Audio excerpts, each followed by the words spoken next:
Om Swastiastu, salam rahayu, salam sejahtera buat umat Hindu dimanapun Anda berada. Semoga selalu rahayu, rahayu, rahayu. Para pemirsa di rumah, kali ini kita flashback lagi. Umat Hindu yang memprotes untuk membela lambang-lambang suci agama Hindu, malah dikatakan mabuk agama ya oleh seseorang yang di podcast yang ada di Bali ya. Salah seorang pemirsa ya, netizen ya cukup cerdas ya, dia menjawab ya. Ini kan banyak sekali yang masih saja ya tidak setuju dengan adanya komplain atau protes terhadap pelecehan simbol-simbol suci umat Hindu ya. Nah, di sini mengatakan bahwa maaf, kok repot amat, biarkan saja Tuhan yang menghukum atas karmanya. Kan selesai, kok diributkan? Nah, ini ya. Nah, tetapi ada juga jawabannya, ya, ini cukup cerdas jawabannya, yaitu ya mengatakan bahwa pemikiran orang seperti ini pasti merasa cerdas, hehehe. Ntar gilirannya kena dirampok atau dipukuli orang, langsung lupa pernah bilang, biarkan Tuhan yang menghukum atas karmanya. Kalau pemikirannya seperti itu, bubarin aja polisi, tentara, hakim, dan semua penegak hukum lainnya. Dan biarkan Tuhan yang menghukum atas karmanya. Kan bagus, hitung-hitung hemat anggaran. Ya nggak Pak? Ya, jadi ini ya saya sangat setuju sekali atas komennya dia ini ya, yang cukup cerdas ya.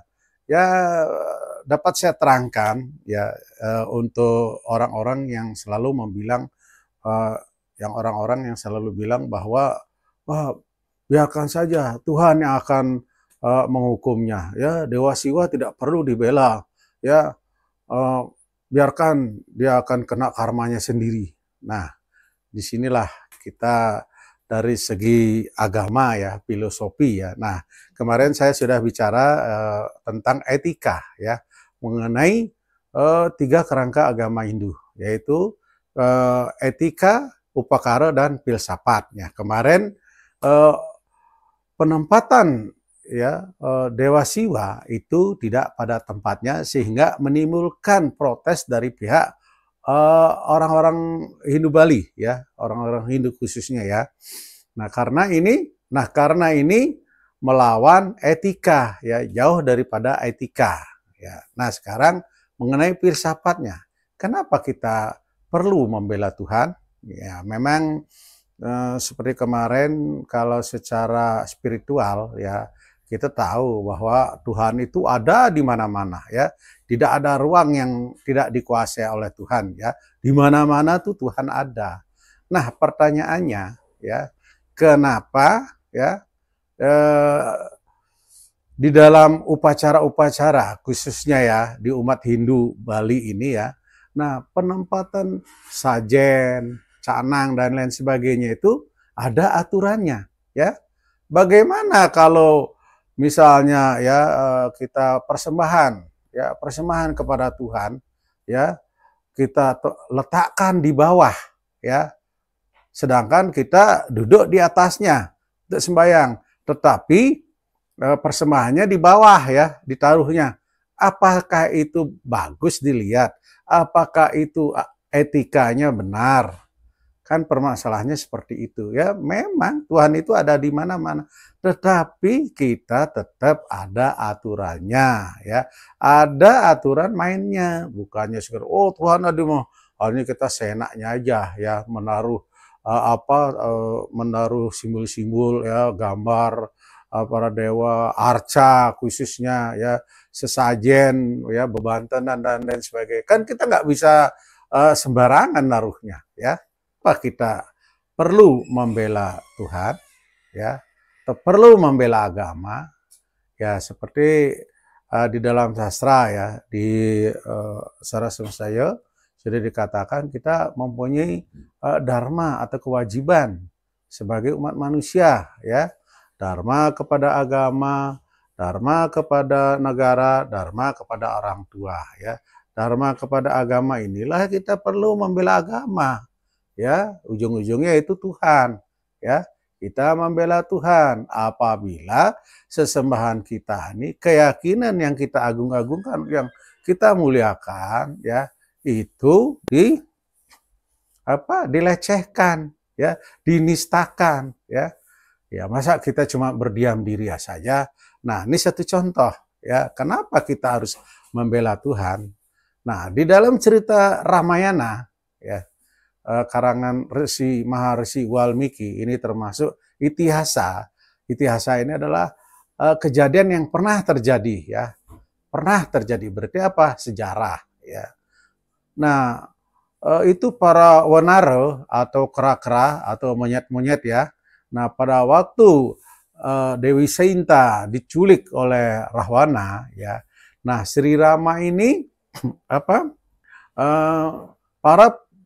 para kera-kera ini, ya, termasuk Anoman, termasuk Sugriwo, Subali, Anggada, ya, dan lain sebagainya, ya. Mereka semuanya ingin membantu Sri Rama untuk melawan Rahwana. Nah, padahal, ya, Rama ini kan bukan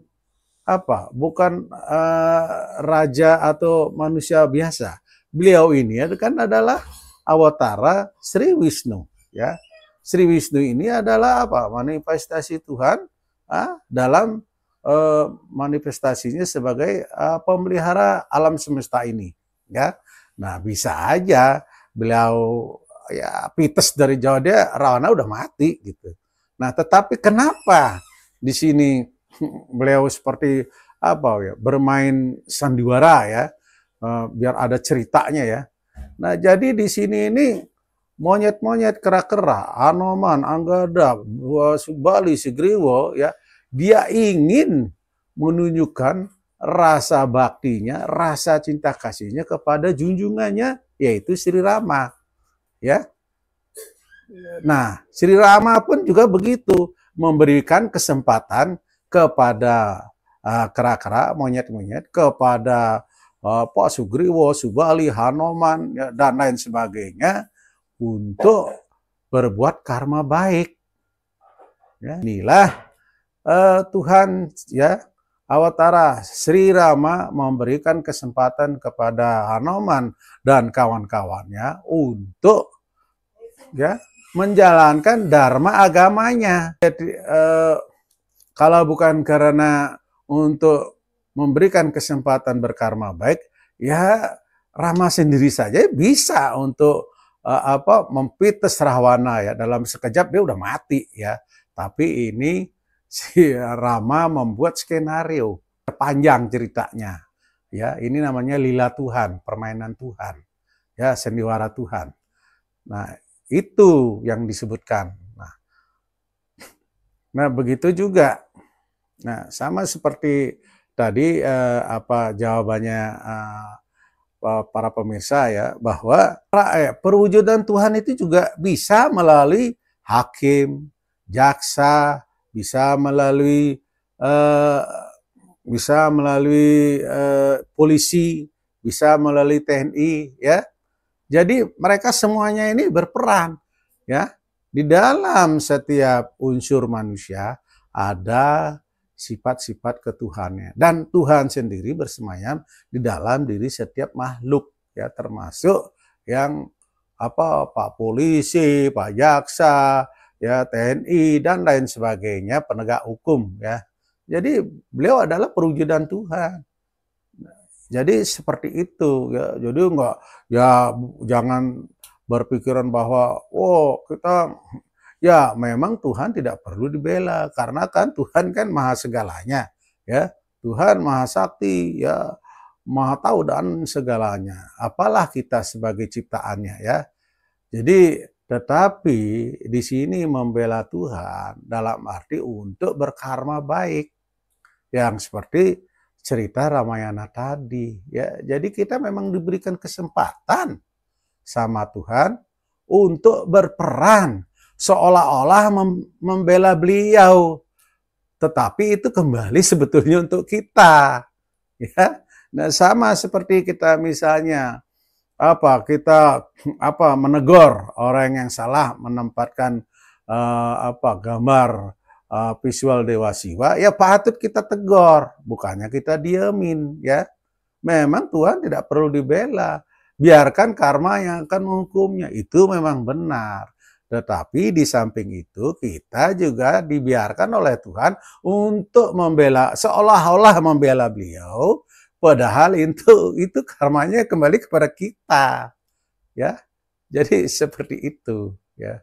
Jadi saya rasa sekian dan terima kasih, ya. Semoga bermanfaat.